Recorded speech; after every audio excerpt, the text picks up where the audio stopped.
اس سے بڑا کیا میں کہہ سکتا ہوں. اب محترم چیف جسٹس صاحب ہیں اور میں چونکہ اسی سے منسلک ہوں, اسی نظام سے, میں بہت ادب سے کہوں گا ذرا چیف جسٹس صاحب 352 ضابطہ فوجداری پڑھ لیں.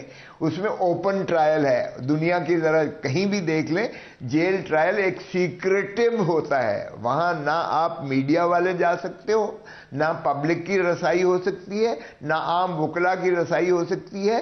میں وکیل ہوں اور میں بھی کل جا رہا ہوں, تو آپ یقین کیجئے گا کہ مجھے کہا جاتا ہے 1 میل باہر کے آپ وہاں جو ہے رک کے پیدل جائیں. یہ اور بات ہے کہ میں کہتا ہوں نہیں میں تو گیٹ تک جاؤں گا اور سپرنٹینڈنٹ کے دروازے تک, وہ اور بات ہے. لیکن عام وکیل کو یہ اتار دیتے ہیں اور پھر ساتھ میرے ایسوسیٹس جو ہوتے ہیں ان کو نہیں جانے دیتے. اور میں نے کہا بھائی صاحب آپ کا خیال ہے یہ فائلیں میں اٹھاؤں گا, یہ کاغذات یہ لفافے میں اٹھاؤں گا, تو میرا جو ہے عملہ فیلا ساتھ جائے گا. اور ان کو قدغن لگا دیتے ہیں, بالکل نہیں جانے دیتے.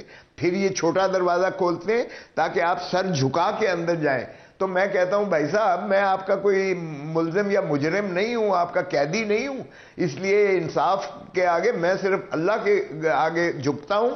میں یہ تمہارے جیل کے اس چھوٹے دروازے سے سر جھکا کے نہیں گزروں گا.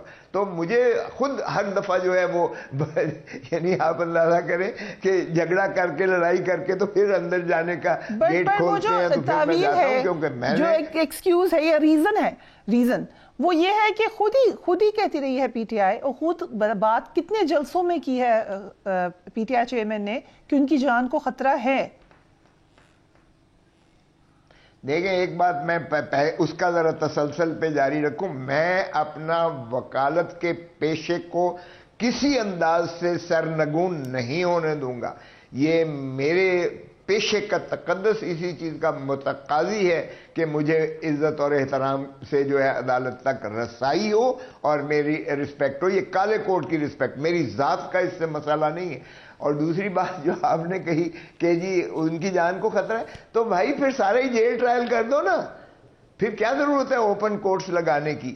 دیکھیں انصاف نہ صرف کرنا چاہیے بلکہ ہوتا ہوا نظر آنا چاہیے, اور ہوتا ہوا نظر تبھی آ سکتا ہے جب اوپن عدالت ہو اور آپ میڈیا بھی وہاں ہو, تاکہ میڈیا کو بھی جو ہے براہ راست دسترس ہو اور وہ رپورٹ کر سکے اور آگہی دے سکے عوام کو کہ یہ چیزیں جو ہے عدالت کی اس مسئلے میں ہوئی ہیں. تو اگر آپ نے سیکریٹیولی کرنا ہے تو پھر تو کوئی نہ یہ عدالت ہوگی جیل میں کے اندر, نہ انصاف ہوگا, نہ ہوتا نظر آئے گا, اور نہ ہی یہ انصاف اور ہمارا قانون اور ہمارا آئین اس چیز کا متقاضی ہے. اور بلکہ میں کہوں گا کہ یہ ٹرائکوٹمی آف پاور جو ہمارا آئین کا ڈھانچہ ہے اس سے منہدم ہو جاتا ہے, کیونکہ عدلیہ پھر تابع کر دی جاتی ہے ایگزیکٹو کے ماتحت, اور تابع کر دی جاتی ہے ان کی دسترس, ان کی ڈومین اور ان کے کنٹرول میں آ جاتی ہے, ان کی سپرویژن میں آ جاتی ہے. تو یہ آئین کی روح بھی اس سے جو ہے مجروح ہو جاتی ہے. سو یہ کہنا کہ جی چونکہ عمران خان صاحب کی جان کو خطرہ ہے اس لیے ان کو باہر نہیں لے جایا جاتا, تو کیا آپ ساری عمر عمران خان کو جیل میں رکھیں گے اس لیے کہ ان کی جان کو خطرہ ہے, اس لیے ہم نے پابا سلاسل کر کے رکھنا ہے. تو دیکھیں یہ مذاق نہ کرے, یہ ریاست ہمارے ساتھ مذاق نہ کرے. اور چیف جسٹس صاحب کا سر آنکھوں پر فیصلہ, لیکن ان کا فیصلہ کوئی آخری فیصلہ نہیں ہے, ایک انٹر کورٹ اپیل ہے, اس کے اوپر سپریم کورٹ بیٹھی ہوئی ہے, اور ان کے بیشتر فیصلے جو ہیں اس معاملے میں جو انہوں نے کیے ہیں وہ ان کو ریورس کر دیا گیا ہے, ان کو جو ہے کالعدم قرار دے دیا گیا ہے. سو ایسی بات نہیں ہے کہ کوئی کنفیوژن ہے, کوئی ابہام ہے. اور ہم نے تو پہلے ہی درخواست دے رکھی ہے کہ محترم چیف جسٹس صاحب اسلام آباد ہائی کورٹ اگر احتراز کریں عمران خان صاحب کے کیس سننے سے, گریزاں ہو جائیں, تو وہ انصاف کے زیادہ تقاضے کو پورا کرے گا, کیونکہ ان کے جتنے فیصلے جات آئے ہیں وہ چاہے دلاور کا پہلا فیصلہ تھا وہ بھی اسی انداز سے ہمیں فیصلہ وہ سزا کروائی گئی کہ اس میں بھی حکم دیا گیا کہ اس کو سرعت کے ساتھ ختم کرو, اور انہوں نے کیا کیا, بلڈوز کر کے فیصلہ کر دیا. اور اب بھی جو ہے سائفر کے کیس میں کہا ہے کہ 4 ہفتوں کے اندر فیصلہ کرو, یہ بھی ہمیں قابل قبول نہیں ہے, کیونکہ آپ اس کو انصاف کہتے ہیں. Justice hurried is justice buried, justice delayed is justice denied, but justice Hurried is justice, buried. Very interesting. So PTI کی سائفر کیس میں درخواست ضمانت اور کیس خارج کرنے کی جو اپلیکیشن ہے آپ نے سپریم کورٹ میں جمع کروائی ہے.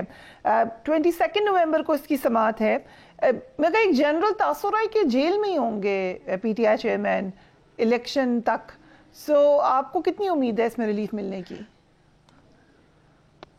دیکھیں الیکشن ہو ہی نہیں سکتا، نہ تو شفافیت تو دور کی بات ہے نا. اگر آپ پی ٹی آئی کو مائنس کر دیتے ہیں یا پی ٹی آئی کے چیئرمین کو جو ہے آپ جو ہے اس سے دور رکھتے ہیں الیکٹورل پروسیس سے، تو پھر ڈھونگ ہے الیکشن، پھر کوئی تسلیم نہیں کرے گا الیکشن. کیونکہ P T I is now ایک حقیقت ہے جس سے انحراف نہیں کیا جا سکتا. آج کوئی سروے پول کروا لیں، کسی سے کروا لیں، کسی سے 80 سے 90% جو ہے وہ پی ٹی آئی اور عمران خان کا جو ہے وہ حمایتی ہے. چاہے وہ یعنی ان کی نفرت کی وجہ سے ہے پی ڈی ایم کی، کیونکہ P D M versus Imran Khan ہے.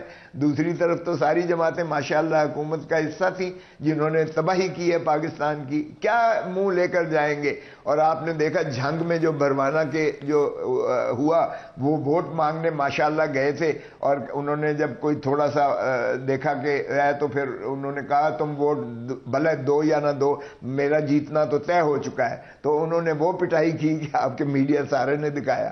تو اگر ان کے امیدوار بغیر سیکیورٹی کے، بغیر گارڈ کے، بغیر اپنا لاؤ لشکر کے، یعنی ریاستی پولیس وغیرہ یا ان کے بغیر جائیں گے تو ان کا تو عوام جو ہے تیا پاچا کر دے گی. سو آپ دیکھیں گے کہ عمران خان کی بالکل ضمانت ہوگی، عمران خان باہر آئیں گے. یہ جھوٹے کیسز ہیں اور ان میں بالکل کوئی گنجائش نہیں ہے کہ قانونی. سائفر کا کیس تو پاکستان کی غیرت اور حمیت کی جنازہ نکالنے کے مترادف ہے. 25 کروڑ عوام کی اس سے زیادہ تذلیل کیا ہو سکتی ہے کہ اسسٹنٹ سیکرٹری ڈونلڈ لو کہتا ہے کہ اگر آپ عمران خان کو جو ہے پرائم منسٹرشپ سے نکال دیں گے تو امریکہ آپ کو معاف کر دے گا. یہ ہے سائفر.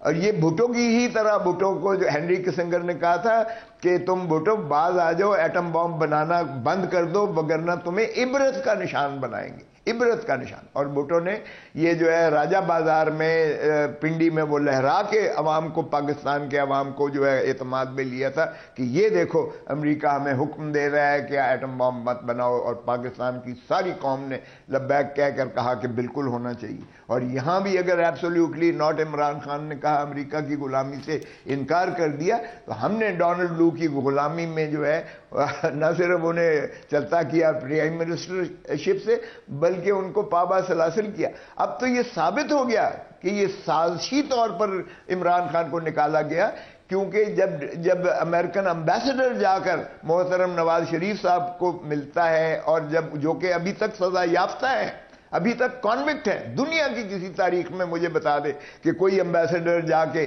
کسی سزا یافتہ مجرم کو جا کے ملا ہو.